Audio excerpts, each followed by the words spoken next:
ओम शांति। 15 नवंबर 2024। बाबा के महावाक्य। मीठे बच्चे, अपनी जांच करो कि कितना समय बाप की स्मृति रहती है, क्योंकि स्मृति में है ही फायदा, विस्मृति में है घाटा।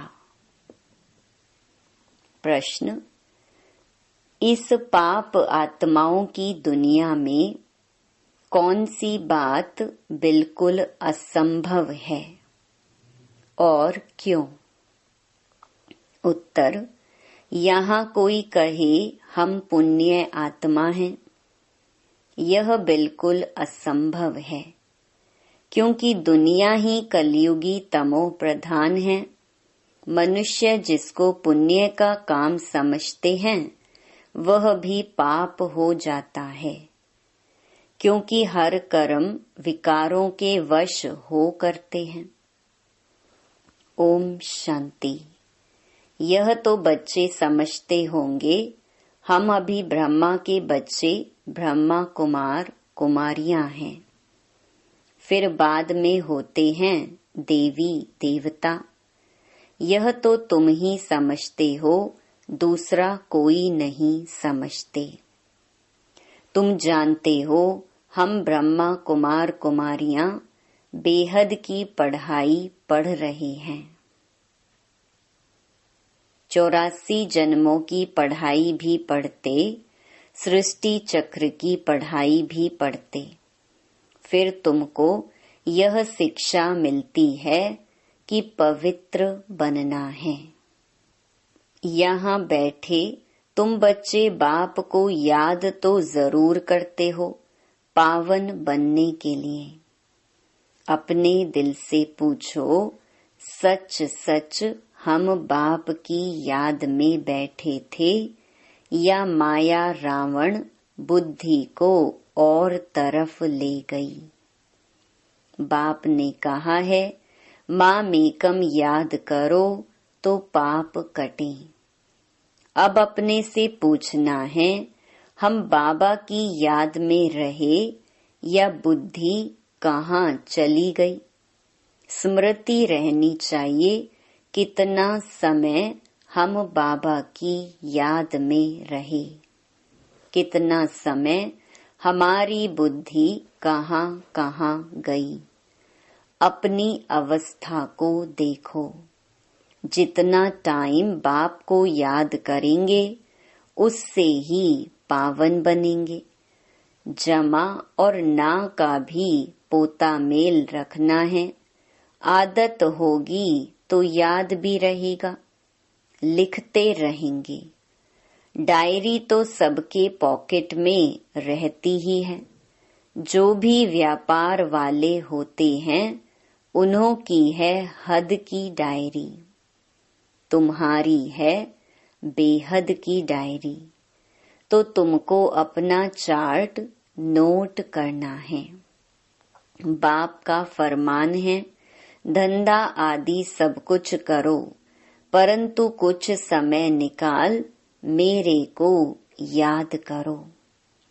अपने पोता मेल को देख फायदा बढ़ाते जाओ, घाटा ना डालो। तुम्हारी युद्ध तो है ना, सेकंड में फायदा, सेकंड में घाटा। झट मालूम पड़ता है हमने फायदा किया या घाटा। तुम व्यापारी हो ना, कोई विरला यह व्यापार करे। स्मृति से है फायदा, विस्मृति से है घाटा। यह अपनी जांच करनी है। जिनको ऊंच पद पाना है तो उनको तो ओना रहता है। देखें हम कितना समय विस्मृति में रहे। यह तो तुम बच्चे जानते हो, हम सब आत्माओं का बाप पतित पावन है। हम असुल आत्माएं हैं, अपने घर से यहाँ आए हैं, यह शरीर लेकर पार्ट बजाते हैं। शरीर विनाशी है, आत्मा अविनाशी है। संस्कार भी आत्मा में रहते हैं।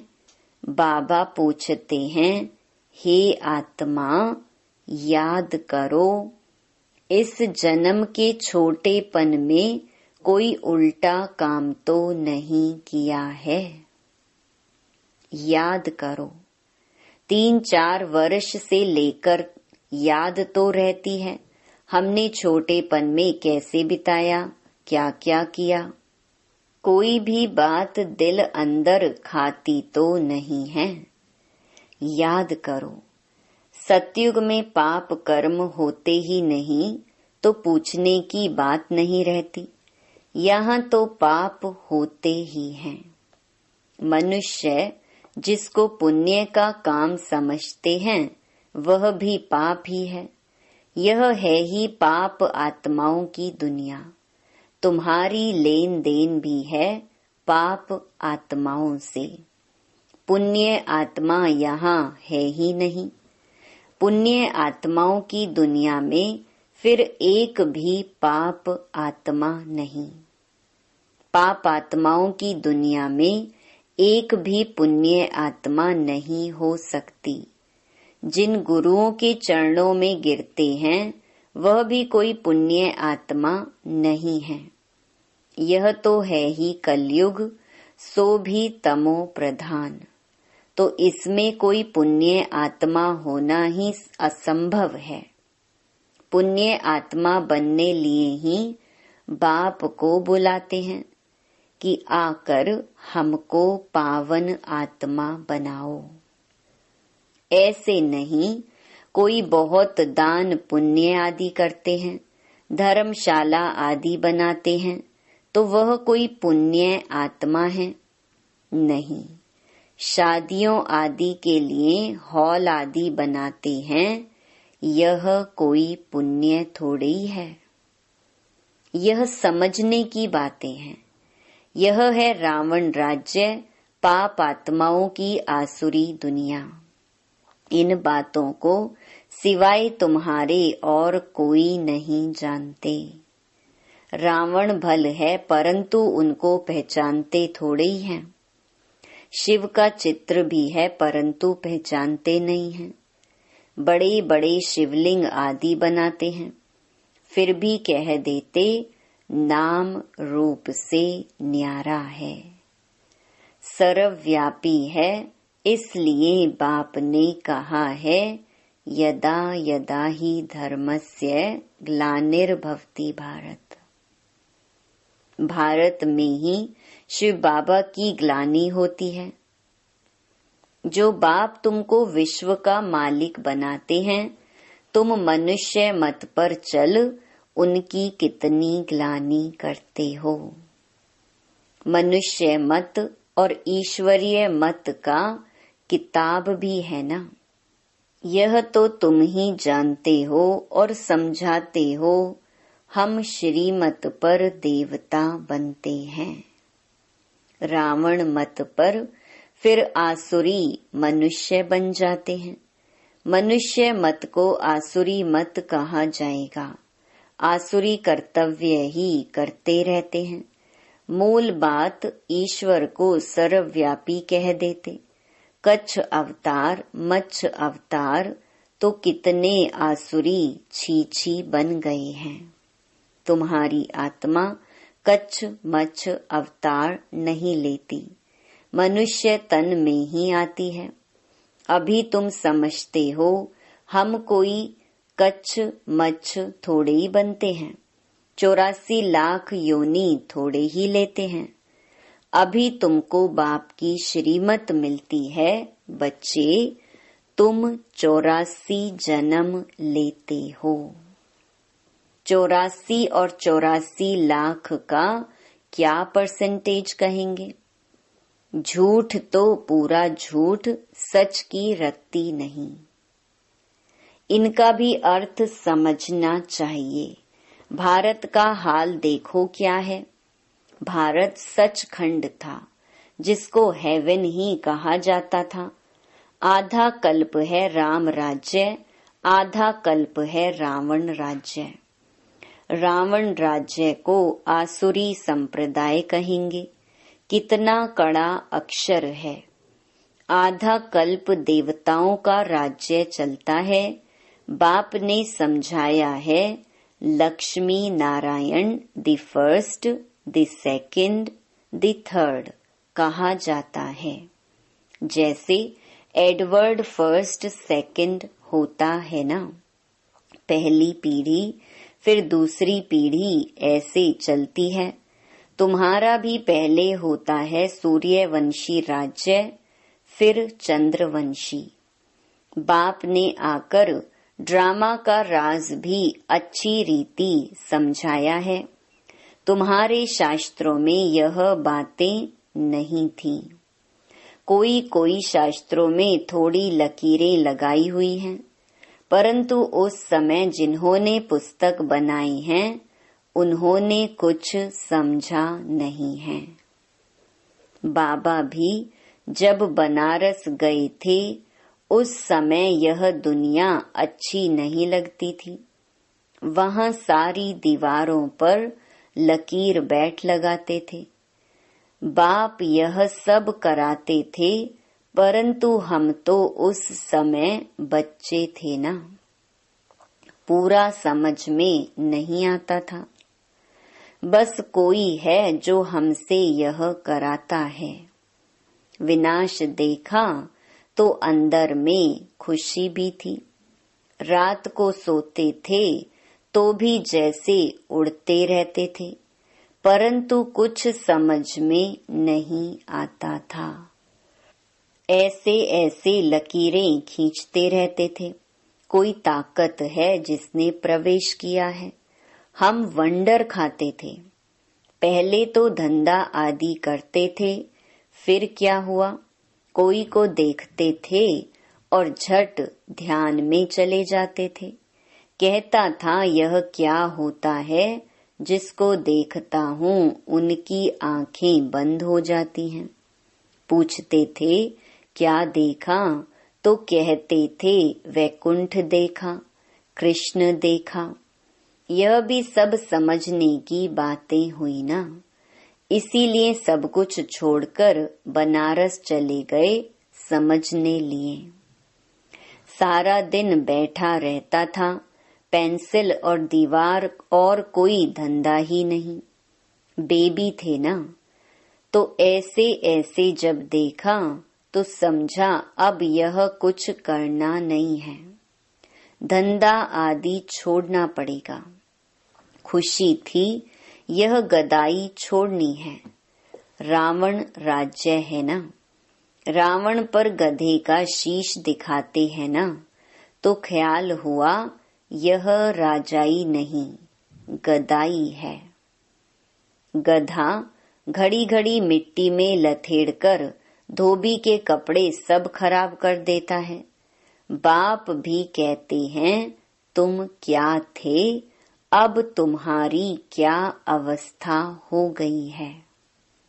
यह बाप ही बैठ समझाते हैं और यह दादा भी समझाते हैं।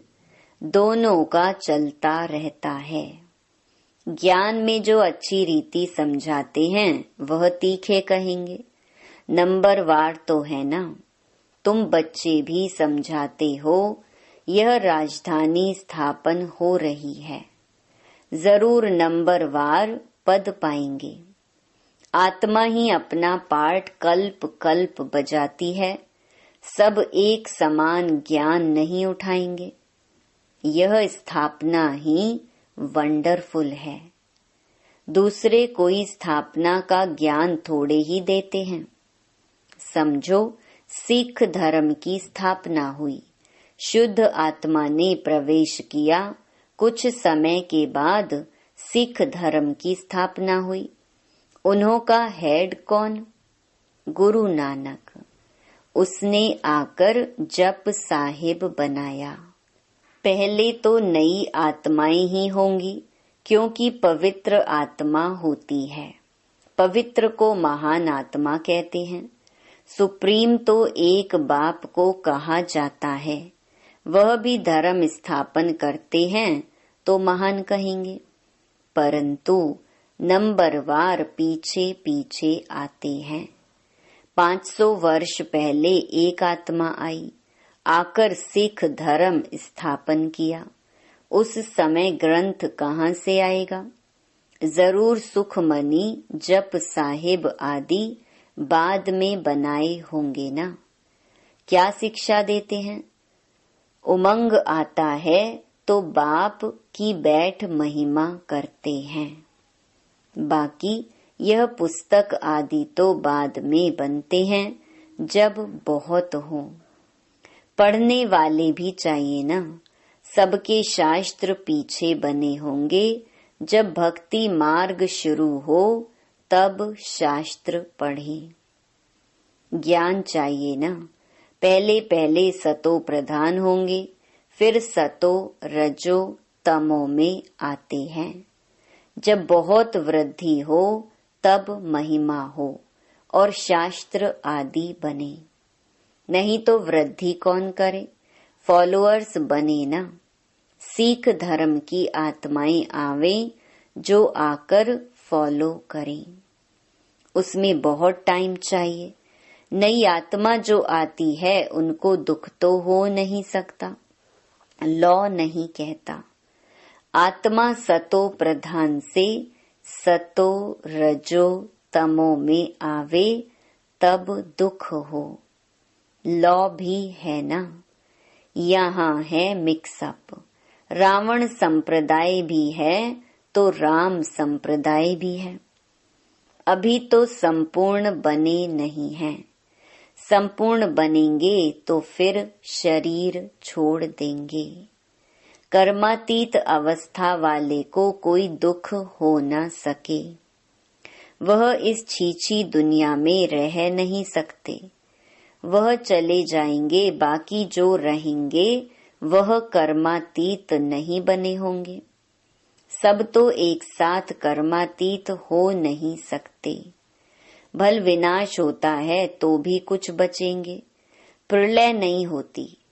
गाते भी हैं राम गयो रावण गयो। रावण का बहुत परिवार था। हमारा परिवार तो छोटा है। वह कितने ढेर धर्म हैं। वास्तव में सबसे बड़ा हमारा परिवार होना चाहिए, क्योंकि देवी देवता धर्म सबसे पहला है। अभी तो सब मिक्सअप हुए हैं तो क्रिश्चियन बहुत बन गए हैं। जहाँ मनुष्य सुख देखते हैं, पोजीशन देखते हैं, तो उस धर्म के बन जाते हैं। जब जब पोप आता है तो बहुत क्रिश्चियन बनते हैं। फिर वृद्धि भी बहुत होती है। सतयुग में तो है ही एक बच्चा एक बच्ची, और कोई धर्म की ऐसे वृद्धि नहीं होती। अभी देखो सबसे क्रिश्चियन तीखे हैं। जो बहुत बच्चे पैदा करते हैं उनको इनाम मिलता है, क्योंकि उन्हों को तो मनुष्य चाहिए ना, जो मिलिट्री लश्कर काम में आएगा। हैं तो सब क्रिश्चियन। रशिया, अमेरिका सब क्रिश्चियन हैं। एक कहानी है। 2 बंदर लड़े, माखन बिल्ला खा गया। यह भी ड्रामा बना हुआ है। आगे तो हिंदू मुसलमान इकट्ठे रहते थे। जब अलग हुए तब पाकिस्तान की नई राजाई खड़ी हो गई। यह भी ड्रामा बना हुआ है। 2 लड़ेंगे तो बारूद लेंगे, धंधा होगा। ऊंच ते ऊंच उन्हों का यह धंधा है। परंतु ड्रामा में विजय की भावी तुम्हारी है। 100% सर्टेन है। तुम्हें कोई भी जीत नहीं सकते। बाकी सब खत्म हो जाएंगे। तुम जानते हो नई दुनिया में हमारा राज्य होगा, जिसके लिए ही तुम पढ़ते हो, लायक बनते हो। तुम लायक थे, अब ना लायक बन पड़े हो, फिर लायक बनना है। गाते भी हैं पतित पावन आओ, परंतु अर्थ थोड़े ही समझते हैं। यह है ही सारा जंगल। अब बाप आए हैं, आकर कांटों के जंगल को गार्डन ऑफ फ्लावर बनाते हैं। वह है डेटी वर्ल्ड, यह है डेविल वर्ल्ड। सारी मनुष्य सृष्टि का राज समझाया है। तुम अभी समझते हो हम अपने धर्म को भूल धर्म भ्रष्ट हो गए हैं।